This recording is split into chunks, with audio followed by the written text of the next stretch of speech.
Hi, and welcome to this week's edition of Hello From. My name is Sue Bernardin, and I'm the Associate Director of Gift Planning at St. John's University. And this week, I have the pleasure of speaking with Sarah Finkelstein. She is an alumna and former employee of St. John's University. Sarah attended St. John's University and graduated from the class of 1987 from the College of Business Administration. So welcome, Sarah. How are you? I'm doing great. Thank you so much for having me. Sure. And where are you saying hello from? I am saying hello from Delray Beach, Florida. Right now it's pretty sunny, but this week we've been having a lot of rain. And as a matter of fact, this morning I was headed to meet with a client and it was pouring, but now the sun is shining, so it's all good. Amazing, amazing. I hope you send some sun rays over to us.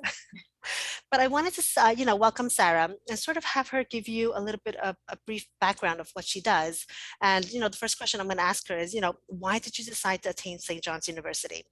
Were you currently a resident of Florida, or you're currently, were you from New York? Tell us the story. Sure, absolutely. So yes, of course, I was living in New York. I grew up in New York and I was looking for a job.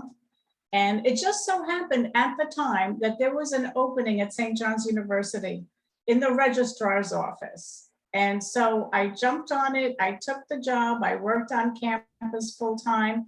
And as an employee of St. John's University, you get, guess what? Free college tuition. So I jumped on that too and started going to classes in between work. So I took a morning class, I took a lunch hour class, and I took an evening class, 3 classes a day for 3 days a week in between working. So I didn't have to go from work to school and school to work. It was all convenient, all in one place. And it was fabulous. I loved it. Oh, that's amazing. And how did your degree bring you to your current profession? If you want to share a little bit about us. You know what? It wasn't a very direct occurrence. What had happened was I relocated to Florida. I followed my dad and his wife to Florida back in 1990. And at the time, I started a home-based business. At the time, pay scales in Florida were very, very low. So I figured, you know what? I'm going to continue the hobby that I started on as a side hustle in New York and started doing that from home. And what I did was I did hand calligraphy. So I worked with a lot of people that were getting married, people that were having parties. They would drop off work. I would work diligently doing hand calligraphy, and then they'd come and pick up the work. And it was going well. But after a while, I felt isolated. I was working by myself. There was no water cooler to chit chat with other employees. It was just me. And so one of my clients was a financial advisor. And I was telling him, I'm looking for another opportunity. And so he talked up the financial industry tremendously. He said, it's very rewarding. You get to really help people. You get to help people make their retirement dreams come true, their financial goals. And it was just very rewarding is what he said. So I ended up going into the financial industry. I started my career with Prudential Insurance and Financial Services in Fort Lauderdale. That's where I got my training. And one of the very first things that I learned was that people don't plan to fail. They just fail to plan. Mm-hmm. So planning is extremely important, I feel. Yeah, no, absolutely correct. And and how long have you been in this industry since you started? Oh gosh, it's 25 years. So time flies. It's been a while and I love it.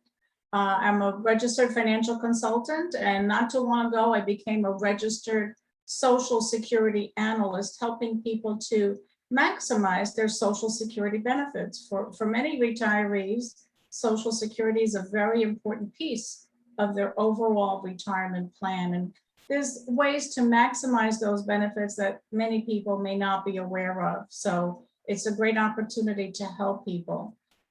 And That's wonderful. one of the things that, thank you, one of the things that I do when I work with couples is when typically what happens is one out of the couple is the higher wage earner. And it's so important for that person to be able to delay collecting their Social Security benefits as long as possible. The latest you can delay to is age 70. And for each year that one delays beyond what's called their full retirement age, they get an extra 8%. So if somebody's full retirement age is 66 and they delay to age 70, now they have 132% of what they're entitled to get. So it makes a big difference. Oh, wow. So, how do you even approach, do clients come for you for advice, or how do you offer your services to your potential clients? Basically, some people come to me by the way of referrals, recommendations from other clients or from other professionals. And I also do educational workshops. So I do educational workshops virtually. And being that I'm in Florida, we just are starting to do in-person workshops again, which is fabulous. And actually, there is a website that has classes for seniors, all kinds of classes, art, music. I'm actually doing a class next week virtually for them. It's all about planning for the what ifs. A lot of people plan for their financial futures, and if they're not aware of the potential pitfalls in their plan, they could be hurt financially. So I love talking about the what ifs. Are you prepared for the what ifs? Let's get you prepared. No, that's great, and that's really good advice that you're sharing with your expertise, and you're sharing with our potential clients. So, given the current state that we're in, with the pandemic, and with the new presidency, with President Biden coming in, what are the changes that are you seeing in the financial world, and how can we best prepare for it? Well, one of the changes that I see is that in the future, taxes will be going up. And we're printing money left and right. And we have a lot of issues in the country. So it falls on, you cannot depend, and you shouldn't depend on the government. You have to be proactive about your own financial planning. And a lot of times people think that taxes will be lower when they're retired. That's actually something I used to think. And I was taught that when you retire, your taxes will be at a lower rate. But for many people, that's not true. Mhm. They end up being in a higher tax bracket. And if we look into the future, right now, taxes are relatively low. Income taxes are relatively low. So in retirement, it's not what you get, but what you get to keep after you pay the Internal Revenue Service in the form of taxes. So I'm a very big proponent of tax-free planning wherever is possible. And one of the greatest gifts that the government gave us, I think, is the Roth IRA. So the Roth IRA, although you don't get a tax deduction on your income tax, but that money grows tax-free. So let's say an individual that's over the age of 50, they're putting away $7,000 a year into a Roth IRA. They're not getting a tax deduction on that money, but that 7,000 could grow to, let's say, 100,000 or more. We don't know. But in any event, it's going to be a bigger pot. So the story is, do you want to pay taxes on the seed, which is what that is? The Roth contribution is the seed, as opposed to the crop that amount could grow to. And with 401k plans, that money is fully taxable at retirement. So it's important to have a piece of your money growing tax-free so that you have more money in your pocket, as opposed to giving the Internal Revenue Service more money out of your pocket when you're retired. And sometimes it makes sense to do a Roth conversion, Mhm. but it all depends. I mean, everybody's situation is different. Everybody's goals are different. It's important to take a look at everything that somebody is trying to do and doing and what they have going on, so that they can be appropriately prepared for their financial future. And that's wonderful advice. Thank you. And you had mentioned earlier that you were certified to be a Social Security planner. So, you know, when folks retire, do most do most retirees depend on the Social Security? How should they plan for Social Security retirement, and how will that help them in their retirement? That excellent question. One thing that I see a lot with self-employed individuals is that they take a lot more expenses on their tax return than they should possibly, because they feel that if they show more expenses, then they have to pay less in taxes. But they're also at the same time, what they're doing is they're doing themselves a disservice, because if they're showing less money coming in on their Social Security records, that means that their Social Security benefits, when they start to collect, is also going to be a smaller number. So it's important not to take extra deductions and to really show that you're getting more money from Social Security, because that will give you a bigger check. And also, it'll give the surviving spouse a bigger check as well. So it's important to be able to do that and pay taxes. It's a good thing to have to pay taxes. It means you've earned more money. And if you've earned more money, you've probably had a nicer lifestyle. Mhm. Well, that's great. And, and you had mentioned, Social Security. What are your thoughts about long-term care planning? With the current state and the current pandemic and the climate, what should we all start thinking about long-term care planning? At what age should we start thinking about this? What advice do you have for us? Excellent question. Long-term care, I always refer to as it's a family affair. And why do I say that? Because let's say mom and dad, if they need help, who are they going to call? Who's the first phone call that they're going to make? They're going to call their son, they're going to call their daughter for help. And the family, families care for each other, they want to help each other, they're their support system. But when you have children, adult children that are raising their own families, they have their own jobs or businesses, they may not be able to drop everything on an ongoing basis to help mom or dad.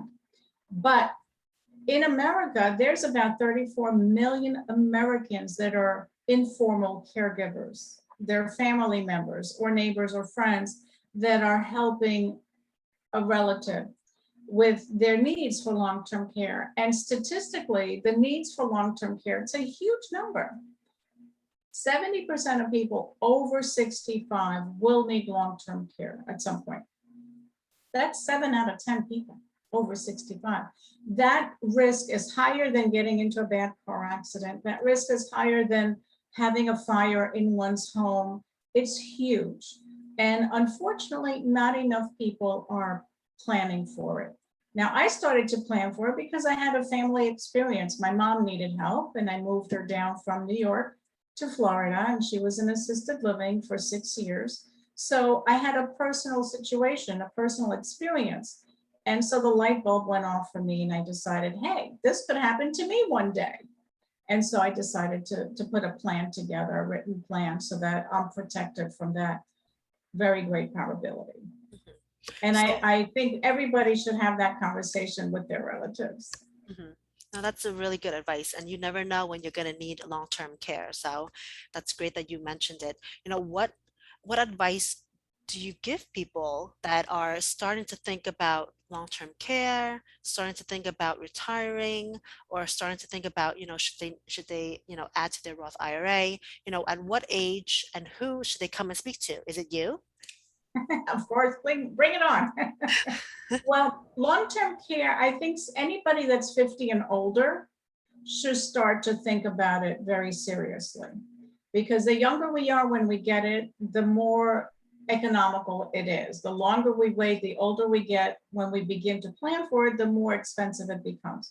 And one thing I hear a lot from many people is, oh gosh, I can't afford it. But they have never looked at what it costs. And long-term care, I always like to say, it's customizable to fit your budget. So maybe we all want the Lamborghini, but we may not be able to afford the Lamborghini. Well, will the Toyota still get us to where we need to be? Sure. So it's customizable based on the individual's situation, goals, and needs. And I've heard people say, oh, it'll cost me $2,000 a month. And I'll say, no, it's not going to cost you $2,000 a month to get a plan in place. If you don't have a plan in place, you could be looking at $3,000, $4,000, $5,000 a month out of your pocket. But if you do the planning, it's going to be a lot less, because insurance, all insurance, life insurance, long-term care, Medicare, it's all predicated on pennies by many dollars of coverage. It's really great advice, Sarah, and I really want to thank you for coming today and sort of speaking to us about what we need to do in order to plan for our future so that we could have a long and thriving future. So I'm going to end today by asking you, what is one advice that you give to us today for those that do not have a long-term care in place, that haven't started thinking about any of this? What is the first thing that we should do? Well, in terms of long-term care, have the conversation with your parents. Mhm. Mom, Dad, what are your plans for the future? If you are one of that 7 out of 10 that needs it, what's going to happen? How are you going to pay for it? Who's going to be the one to help out? Mhm. There's two kinds of help. There's the help that, let's say your son or daughter has the time and they can take care of you. And then there's also the financial help. So you have to discuss it with your relatives. Same thing with siblings, talk to your siblings, see what they want to happen if they do need some care. Do they want to stay at home? Mom, Dad, do you want to stay home? Do you want to end up in a nursing home? How do you foresee this probability? Where do you want to be? Mhm. And then we go from there. We figure out a plan. You have to have a written plan. It can't be in your head. And if, let's say, some people have $100,000 sitting in a bank CD, for example, and they've allocated that money for long-term care, how long will that last? Is it better maybe taking some of that money and creating a long-term care plan to maximize and leverage the benefits? There's lots of options out there. Great, So thank you. don't assume that it's going to be a certain dollar figure until you actually sit down with a professional that is very well versed in this and can give you the right number. So don't prejudge until you actually look at it. Thank you, Sarah. Words that couldn't have been spoken better. So thank you very much for joining us today. And if you haven't checked out our YouTube channel, please do so, because Sarah has come on and joined us for our Power Hour series, and she's given us a wealth of knowledge about what she's done in professional career. So I hope you check out her video, and we hope to see Sarah back in our Power Hour series in the future. So thank you so much, Sarah, for your time today. And I hope And you thank have a you. lovely, lovely day and weekend. Thanks so You much. do the same. Thanks so much. Thank Appreciate it. you. Thanks.